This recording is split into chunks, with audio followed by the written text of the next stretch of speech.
හරි අපි කතා කරන්න හදන්නේ 2016 47 වෙනි MCQ එක. මේක අහලා තියෙනවා වගේ නිව්ටන් නියම සම්බන්ධ පොඩි ප්‍රශ්නයක්. බල සලකුණු කිරීම අහන්නේ අපිට කියනවා මේ සුමඩ තලයක් උඩ තියලා තියෙන දෙකක් m සායම් ස්කන්ධයකට ඔයා F කියලා තල්ලුවක් දෙනවා. මෙයා මත තියෙන බල ටිකේ නිවැරදිව ලකුණු කරලා තියෙන මොන රූපෙද කියලා අහන්නේ.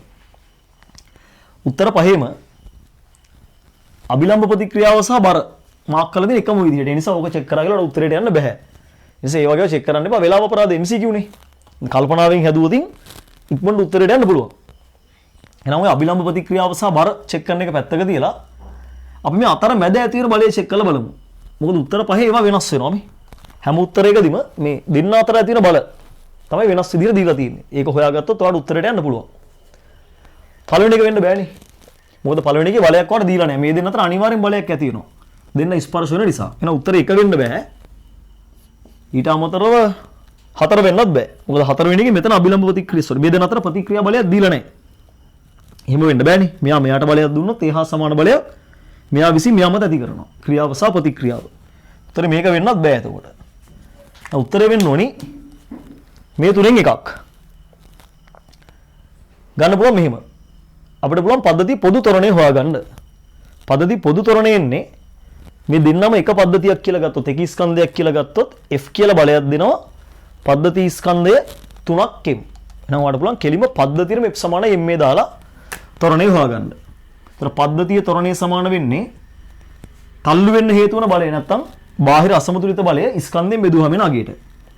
මේ මුළු පද්ධතියටම දෙන බලය F නේ. පද්ධති මුළු ස්කන්ධය 3ක් M. එහෙනම් මේ තමයි පොදු තරණය. ඒක ලේසියෙන්ම ගන්න පුළුවන්. බාහිරින් යොදන අසමතුලිත බලය පද්ධති මුළු ස්කන්ධයෙන් බෙදනවා. අර ආවේ තරණය. ඊට පස්සේ මෙන්න මෙයා වෙනම සලකුවොත්. සිම්පල් එම්ම වෙනම සලකුවොතින් එයාට F සමානයි M මේ දාලා එයා මත ඇති වෙන මෙන්න මේ බලය ඔයාලට හොයාගන්න පුළුවන්. අපි ඔක දැන් F1 කියලා ගමු.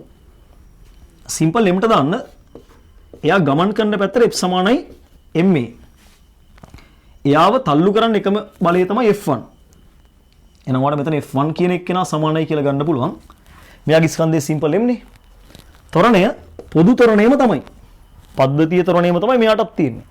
එයාගේ තරණය එන්න ඕනි F බෙදීම 3ක් M කියලා. ඒතර M ටෙම් කැපිලා ගිහිල්ලා ඔයාලට මෙන්න මෙයාගේ කියන F බෙදීම 3යි කියලා. ඒ කියන්නේ දෙකක් M මගින් මෙයා මත ඇති කරන බලය F බෙදීම 3ක් වෙන්න ඕනි.